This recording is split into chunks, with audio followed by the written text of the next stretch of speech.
हाँ, अब बन गया।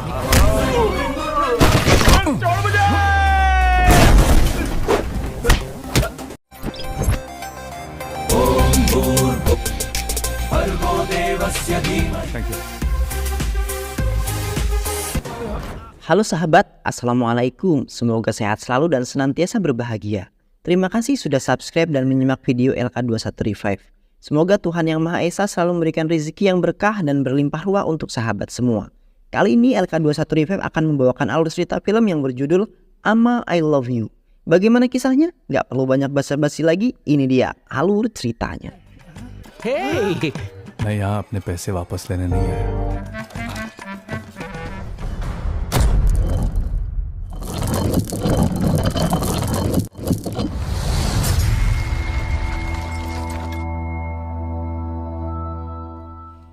Di awal film, seorang pemuda yang bernama Sidhu baru saja menyelesaikan pendidikannya di Amerika. Dia kembali ke India untuk melanjutkan perusahaan milik keluarganya.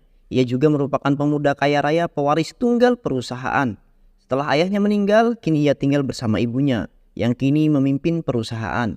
Ibunya bernama Annapurna. Ia sangat menyayangi Sidhu. Perusahaan pun membuat sebuah acara untuk serah jabatan. Ibunya memberikan tanggung jawab kepada Sidhu untuk memimpin perusahaan Annapurna Swara Group. Ibunya merupakan pemimpin yang sangat baik kepada semua karyawan. Mereka semua sudah dianggap Annapurna sebagai keluarga sendiri. Ia selalu memberikan aura penuh cinta pada semua karyawan. Seluruh para karyawan sangat mencintai Annapurna. Mereka sangat bahagia. Bahkan ketika ada karyawan yang bayinya menangis, ia meminta karyawan tersebut untuk mementingkan anaknya. Ia berkata, bukankah kita bekerja keras untuk anak-anak kita? Namun hal tak terduga terjadi. Kain sari yang digunakan ibunya Sidhu terlilit mesin sehingga mengalami kecelakaan yang membuat ibunya terluka parah. Sidhu langsung melarikan ibunya ke rumah sakit. Sidhu sangat takut jika terjadi hal yang tak diinginkan terjadi pada ibunya. Ia sangat takut kehilangan ibunya karena sejak kecil Sidhu hanya tinggal berdua bersama ibunya.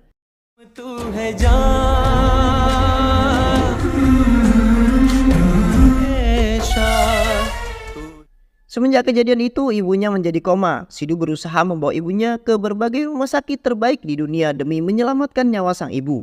Akan tetapi semua itu sia-sia karena kondisi ibunya tak kunjung membaik. Meski banyak dokter yang berkata bahwa ibunya tidak dapat diselamatkan, Sidhu tak mau putus asa. Dia membawa ibunya ke tempat pengobatan tradisional, tapi hasilnya sama saja. Malah tabib menyuruh Sidhu untuk membawa ibunya pulang saja dan menunggu malaikat Israel mencabut nyawanya. Hal itu kemudian membuat Sidhu sangat sedih dan frustasi. Entah harus bagaimana lagi agar ibunya bisa sembuh. Sidhu hanya bisa bersedih dan menangisi keadaan saat ini. Ia merenung sendiri di bawah sebuah pohon ditemani derasnya hujan. Lalu ia didatangi oleh seorang guru suci yang biasa dipanggil guru suami. Tiba-tiba suami menarik tangan Sidhu dan membawa Sidhu pergi menjauh dari pohon. Tak lama setelah itu petir yang sangat dahsyat menyambar pohon tersebut. Hal tersebut tentu saja membuat Sidhu kaget. Berkat guru suami, nyawa Sidhu berhasil diselamatkan dari sambaran petir. Hal itu kemudian membuat Sidhu bingung karena suami seperti bisa meramal masa depan. Ia seperti tahu jika bahaya akan terjadi pada dirinya. Tidak hanya itu, suami juga bisa mengetahui masalah yang saat ini Sidhu hadapi. Padahal ia belum pernah berbicara sepatah kata pun kepada guru suami.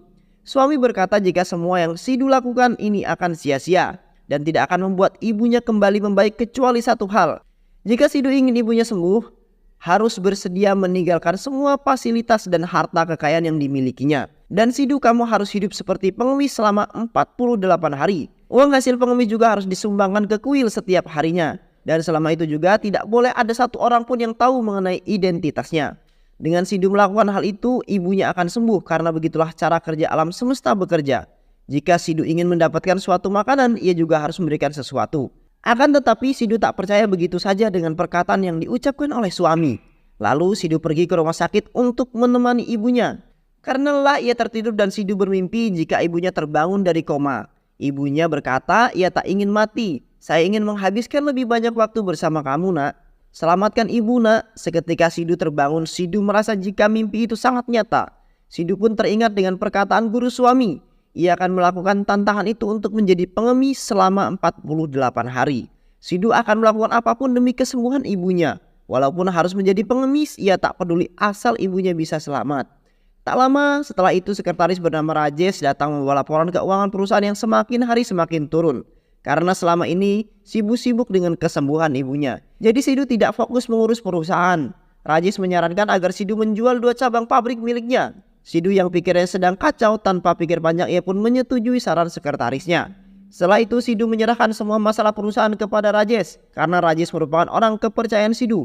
Sementara akan pergi keluar kota selama 48 hari. Ia meminta Rajesh untuk tidak mencarinya. Setelah itu Sidu pun berpamitan kepada Rajesh.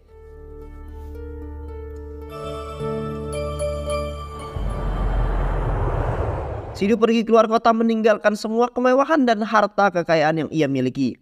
Bahkan koper, jas, dan sepatu ia tinggalkan di dalam taksi. Dompetnya juga diberikan kepada pengemis di kuil kecuali foto sang ibu yang disimpan. Waktu menunjukkan pukul 11 pagi. Sejak itu ia menjalankan perintah suami untuk menjadi seorang pengemis. Sidu berlatih seorang diri menjadi pengemis. Hal pertama membuat Sidu sangat menderita karena selama ini ia bergelimang harta. Tiba-tiba harus jadi seorang pengemis. Sidu menelusuri beberapa tempat untuk meminta-minta. Tak mudah untuk Sidu menjalani perannya ini. Sidu direndahkan, dicaci, bahkan dimaki, bahkan ditampar orang. Mereka selalu memandang rendah para pengemis, apalagi melihat Sidu yang masih muda. Tapi malah mengemis, bukannya mencari pekerjaan. Hal pertama, Sidu gagal mendapatkan uang. Sidu sangat kelaparan, tapi ia tidak memiliki uang sepeser pun. Nasib baik berpihak kepada Sidu. Ada antrian nasi bungkus gratis untuk para pengemis. Sehingga ia pun ikut mengantri untuk mendapatkan nasi bungkus. Tak peduli apa yang ia makan, yang penting bisa meredakan rasa lapar. Besoknya Sidu datang lagi ke kuil. Para pengemis di kuil yang saat itu Sidu beri uang, mereka mengira Sidu akan memberikan mereka uang lagi. Tapi kali ini justru Sidu mengaku bahwa Sidu bagian dari mereka dan ingin ikut mengemis. Tentu membuat mereka kebingungan dengan wajah yang tampan seperti Sidu menjadi seorang pengemis. Meski bingung, para pengemis menerima Sidu sebagai pengemis baru. Mereka mengajarkan beberapa trik pengemis kepada Sidu. Karena dengan itu orang akan merasa kasihan kepadanya dan akan memberikan uang kepada mereka. Tak lama Sidu akhirnya bisa mendapatkan uang dari hasil mengemis. Lalu ia menggunakan uang itu untuk menelepon Rajesh dan menanyakan tentang kondisi ibunya. Akan tetapi belum ada perkembangan apapun. Dari seberang jalan Sidu melihat seorang gadis cantik yang sedang menolong korban kecelakaan. Gadis itu bernama Bindu. Melihat hal itu membuat Sidu terpesona kepada Bindu karena kebaikan hati dan ketulusannya menolong orang yang kesusahan. Sidu juga baru ingat kalau saat itu ada seorang yang pernah mengirimkan foto wanita untuk menjadi calon istrinya. Dan foto wanita itu adalah Bindu. Akan tetapi Sidu tak berani untuk menemuinya. Ia pun melanjutkan pekerjaan barunya sebagai seorang pengemis bersama teman-temannya yang lain. Malam harinya Sidu datang ke sebuah restoran pizza. Terlihat suasana sangat sepi. Tak ada seorang pelanggan pun di sana karena baru buka. Sidu menjadi pelanggan pertama dan ternyata restoran pizza dikelola oleh Bindu bersama teman-temannya.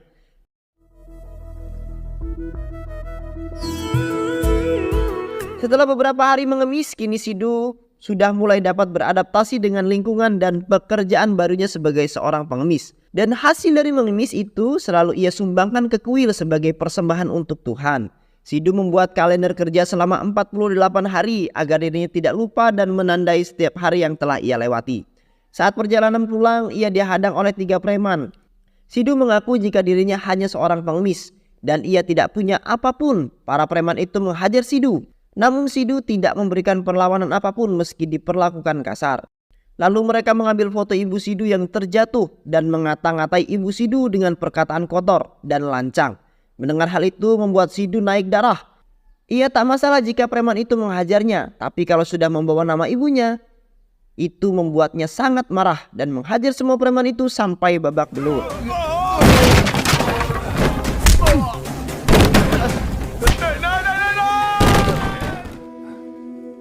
Suatu hari Sidu melihat Bindu lagi. Kali ini Bindu sedang terkena masalah karena motor Bindu tidak sengaja menabrak mobil di depannya. Pemilik mobil itu memarahi dan menghina Bindu. Bindu berusaha minta maaf dan siap ganti rugi. Tapi pemilik mobil yang sok kaya itu terus saja mengoceh dan menghina Bindu miskin dan tidak mampu mengganti rugi. Tiba-tiba Sidu datang dan berkata kepada pemilik mobil itu agar jangan sombong. Mobil yang lecet bisa diklaim melalui asuransi. Lagi pula mobil miliknya sebenarnya murah sehingga tak layak untuk disombongkan. Tak seharusnya ia menghina seorang gadis karena merasa kaya. Pemilik mobil itu akhirnya malu sendiri. Ia masuk dan pergi. Semua orang memuji keberanian Sidu. Saat petugas lalu lintas menanyakan tentang pekerjaannya, lalu teman seprofesi Sidu menyeletuk kalau mereka bekerja di perusahaan saham. Thank you आप उसे नंबर मिल सकता है सॉरी मैं Lalu Sidu membantu seorang pengemis gila bernama Gita yang akan diperkosa preman. Sidu menghajar preman itu hingga melarikan diri, dan terungkap fakta ternyata sebenarnya Gita tidak gila, ia hanya berpura-pura untuk melindungi dirinya. Sidu yang mengetahui hal itu kemudian membawa Gita ke rumah sakit jiwa. Sidu berkata kepada Gita untuk bersembunyi di rumah sakit ini untuk sementara waktu karena di sini Gita bisa aman. Setelah mengantarkan Gita, secara kebetulan Sidu bertemu kembali dengan Bindu dan mereka pun ngobrol. Bindu bercerita kepada Sidu jika ia akan segera menutup restoran pizza miliknya karena restorannya selalu sepi pengunjung. Sidu menyayangkan keputusan Bindu, lalu ia menawarkan bantuan untuk menjadi koki di sana. Karena sejak dulu Sidu sangat hobi masak dan benar saja terbukti pizza buatan Sidu sangat enak dan lezat. Sehingga restoran pizza milik Bindu bersama teman-teman menjadi ramai pengunjung. Karena sering bertemu dan berduaan, tumbuhlah benih cinta di antara mereka berdua. Semakin hari mereka berdua semakin lengket. Saat mereka berfoto, Bindu menghapus foto itu hanya karena ada pengemis di belakang mereka. Bindu belum menyadari jika Sidu adalah pengemis juga. Karena yang ia tahu Sidu bekerja di perusahaan saham. Sidu hanya bisa terdiam. Bindu selalu mempertanyakan apa sebenarnya pekerjaan Sidu. Meski begitu, Bindu sendiri tidak begitu peduli dengan pekerjaan Sidu, asalkan bukan pengemis. Di sisi lain, Sidu diajak teman-teman pengemisnya untuk makan enak. Sidu setuju aja dan ikut dengan mereka. Ternyata mereka datang ke acara pernikahan orang. Mereka berpakaian bagus mungkin dengan pura-pura sebagai undangan. Dan rencana mereka berjalan lancar. Mereka bisa makan enak sepuasnya. Sayangnya penyamaran mereka itu terbongkar oleh keluarga pengantin yang mengenali mereka sebagai seorang pengemis. Keluarga pengantin itu mengusir para pengemis dengan cara yang kasar. Sidu yang melihat hal itu, Sidu tidak tinggal diam. Ia berkata, pengemis memang tidak sama dengan kalian, tetapi tidak seharusnya pengemis diperlakukan kasar. Tujuan para pengemis datang tidak ada niat jahat. Mereka hanya ingin bisa makan enak. Saat akan pergi, keluarga pengantin kemudian menanyakan siapa Sidu sebenarnya. Dan ia berkata, saya adalah pengemis dan saya salah satu dari mereka. Jawaban didengar oleh Bindu dan teman-temannya yang menjadi tamu di acara tersebut. Hal itu membuat hati Bindu hancur setelah mengetahui jika Sidu ternyata seorang pengemis. Saat sedang berjalan pulang, Sidu diserang oleh beberapa orang yang tak dikenal dan dibawa ke sebuah tempat. Ternyata itulah geng preman yang sempat dihajar Sidu saat itu.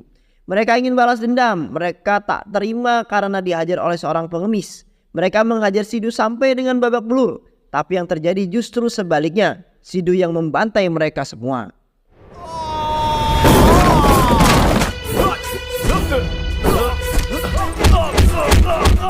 Sementara itu Bindu menjadi sangat malu dan marah setelah mengetahui kalau Sidu adalah pengemis. Dia menemui Sidu untuk memintanya berhenti mengemis. Ia meminta Sidu bekerja di restorannya. Sidu berkata jika dirinya tidak bisa mengikuti kemauan Bindu. Dia juga tidak bisa menjelaskan alasannya karena itu adalah pantangan. Hal itu tentu membuat Bindu sangat kesal. Hal itu Sidu lakukan karena ia ingin menuntaskan tugasnya dan bisa menyelamatkan ibunya. Sementara itu di televisi banyak wanita berkumpul di Bukit Camudi. Mereka datang untuk mendoakan Annapurnaswari yang sedang sakit. Saking cintanya mereka kepada Annapurnaswari, mereka rela datang dan berdoa demi kesembuhan ibu Sidu Annapurna. Dan hal itu membuat Sidu semakin yakin jika dirinya bisa melewati ini semua. Melihat tingginya kepedulian para buruh kepada ibunya, lalu Sidu menghubungi Rajesh meminta agar membatalkan rencana penjualan perusahaan. Keputusan itu tentu saja membuat pamannya Sidu sangat marah karena memang pamannya sangat tidak suka dengan kesuksesan Sidu. Ia iri dengan kekayaan Sidu dan ingin menguasai perusahaannya. Suatu waktu saat mereka berada di luar kota, dia melihat Sidu sedang meminta-minta. Mereka mencoba mengejar Sidu, namun mereka semua kehilangan jejak Sidu. Lalu paman Sidu menemui pembuluh bayaran yang bernama Arum. Ia meminta Arum dan anak buahnya untuk membunuh Sidu karena ia sangat ingin membunuh Sidu agar perusahaan bisa ia kuasai. Dan rupanya bukan hanya pamannya yang mengincar nyawa Sidu, tapi dokter pemilik rumah sakit jiwa tempat Gita dititipkan datang ke tempat yang sama untuk membunuh Sidu. Hal itu mereka lakukan karena Gita mengetahui praktik ilegal rumah sakit bahwa para pasien dijadikan sebagai uji coba obat baru. Beberapa pasien bahkan sudah meninggal. Arum sangat heran dengan target yang diberikan dua klien yang berbeda. Ternyata adalah Sidu. Anak buahnya kemudian mendatangi tempat tinggal Sidu. Mereka membagikan makanan gratis kepada para pengemis dan makanan yang dibagikan kepada pengemis sudah dicampur racun. dan membuat Sidu lemah dan tak berdaya. Sidu dihajar dan disiksa habis-habisan. Mereka menanyakan siapa Sidu sebenarnya. Akan tetapi Sidu hanya terdiam dan tidak berkata apapun. तो फट जाएगा अब Sidu juga harus memberitahu keberadaan Gita dan menyerahkan Gita kepada mereka. Namun tak lama Sidu dapat melarikan diri dari tempat itu. Bindu yang merasa bersalah kepada Sidu atas sikapnya, ia menyusuri kota untuk mencari keberadaan Sidu. Hingga akhirnya Bindu berhasil menemukan keberadaan Sidu. Terlihat Sidu yang tengah kedinginan karena derasnya hujan. Bindu kemudian memberikan Sidu jas hujan dan uang, lalu pergi. Akan tetapi Sidu tidak bisa menerima uang Bindu. Sidu hanya akan menerima uang jika Bindu memberinya dalam bentuk sedekah. Seketika Bindu menangis melihat Sidu yang menadahkan tangan kepadanya.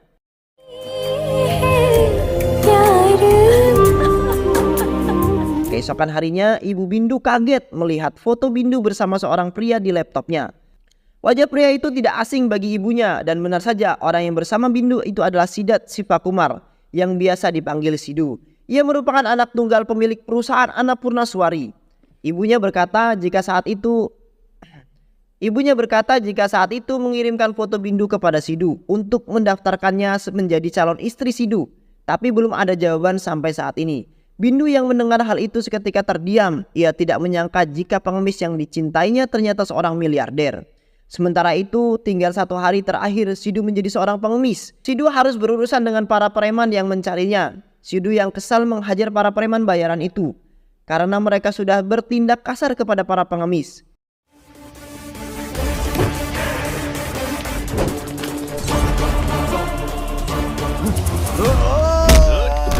Sidu sampai tak sadar kalau HP-nya terjatuh dan diambil para preman itu. Sidu mencoba mengejarnya, namun tiba-tiba Rajesh datang mencari Sidu. Ia mengetahui tentang Sidu setelah dirinya bertemu dengan suami orang bijak yang menyarankan Sidu untuk menjadi seorang pengemis. Rajesh meminta Sidu untuk ikut bersamanya karena ibunya kini sedang kritis dan bisa saja dia meninggal karena dokter yang menangani ibunya sudah pasrah. Sidu harus menemani ibunya, jangan sampai kamu menyesal di kemudian hari. Rajesh juga berkata bahwa yang Sidu lakukan saat ini adalah tindakan bodoh dan buktinya kondisi kesehatan ibunya tidak membaik, justru semakin memburuk. Akan tetapi Sidu yakin dan tetap yakin dengan perkataan suami. Ia akan pulang jika tugasnya selesai dan semua ini akan berakhir besok pada pukul 11 pagi. Rupanya Bindu menguping obrolan Sidu dan Rajesh. Bindu akhirnya mengetahui alasan Sidu menjadi seorang pengemis. Ia merasa bangga kepada Sidu. Bindu kemudian mengirimkan voice note kepada Sidu. Ia berkata jika dirinya akan menemani seharian besok karena besok adalah hari terakhirnya sebagai pengemis. Bindu tidak tahu jika HP Sidu ada di tangan Arum. Arum yang telah mengetahui identitas Sidu yang sebenarnya, ia berniat untuk segera menghabisi Sidu sebelum kembali menjadi dirinya sendiri. Karena jika Sidu kembali menjadi dirinya, ia bisa saja menghancurkan Arum and the gang. Sementara dokter rumah sakit jiwa juga akan menyuap polisi untuk menangkap Sidu. Keesokan harinya, Sidu menjalani aktivitas seperti biasa. Tiba-tiba, Bindu datang dan menghampirinya dan berkata jika dia ingin menemani Sidu sepanjang hari. Bindu lalu berbicara tentang hari terakhir Sidu sebagai seorang pengemis. Hal itu membuat Sidu kaget karena bagaimana bisa Bindu mengetahui rahasianya. Tak lama setelah itu Arum and the gang dan langsung menghajar Sidu. Sidu tak tinggal diam, ia menghajar mereka semua secara brutal dan berhasil membuat Arum tumbang.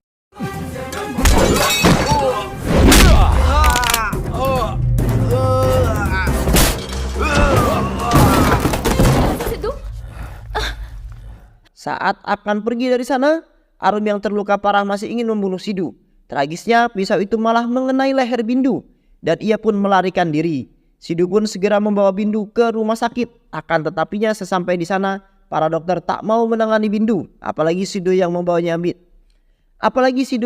Bindu terlihat miskin. Sidu memohon kepada dokter dan ia berjanji jika ia akan membayar semua biaya rumah sakit setelah jam 11 pagi. Dokter bertanya kepada Sidu apa pekerjaannya. Sidu berkata dirinya bekerja sebagai seorang pengemis. Mendengar hal itu, dokter langsung pergi meninggalkan Sidu. Keadaan ini membuat Sidu dilema, harus berbuat apa? Dia benar-benar bingung apa yang harus ia lakukan. Di suatu sisi, Sidu ia harus menyelesaikan tugasnya demi ibunya. Jika ia memilih Bindu, maka pengorbanan selama ini akan sia-sia. Di sisi lain, kondisi Bindu semakin mengkhawatirkan. Bindu sekarat. Tak lama tiba-tiba Bindu kejang-kejang. Sidu yang tak tega melihat kondisi Bindu, dengan berat hati Sidu memilih untuk menyelamatkan nyawa Bindu. Ia mencoba menelepon Rajesh untuk mengurus biaya rumah sakit. Dan di saat menegangkan teman-teman pengemis Sidhu datang, mereka membawa semua uang receh hasil meminta-minta. Seketika dokter pun langsung menangani Bindu. Dan hal itu menyelamatkan Sidhu. Ia bisa menyelesaikan tugasnya juga, bisa menyelamatkan Bindu. Saat Sidhu menunggu operasi Bindu, ia didatangi oleh inspektur polisi yang disewa oleh dokter rumah sakit jiwa untuk menangkap Sidhu. Di menit-menit terakhir, sekitar 3 menit lagi sebelum jam 11 pagi, Sidhu meminta izin agar polisi mengizinkannya untuk menyumbangkan hasil mengemisnya di hari itu ke kuil sebelum dibawa ke kantor polisi. Polisi itu pun mengizinkannya meski memperlakukan Sidhu dengan kasar, dan setelah uang selesai ia masukkan ke kotak amal. Waktu menunjukkan jam 11 pagi dan tugasnya pun berakhir. Dia berhasil menjadi pengemis selama 48 hari. Lalu polisi itu menyeret paksa Sidhu. Saat itu juga Rajesh datang dan melihat apa yang terjadi. Ia langsung memarahi polisi itu. Sementara itu Sidhu langsung mendapatkan pengawalan pribadi memasuki sebuah mobil.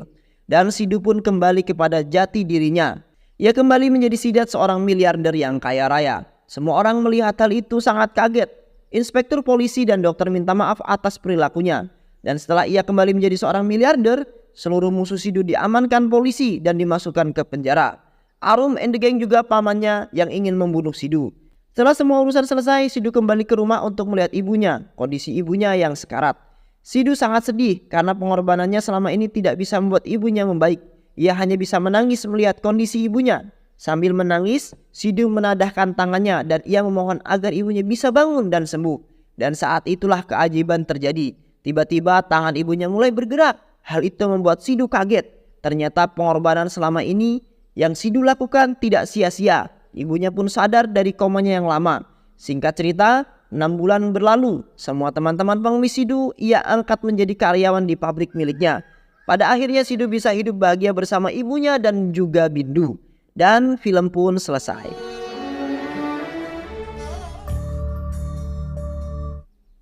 Terima kasih sudah menyimak video-video LK21 Revive. Semoga sahabat semua terhibur dan sampai bertemu lagi di video-video berikutnya. Wassalamualaikum warahmatullahi wabarakatuh.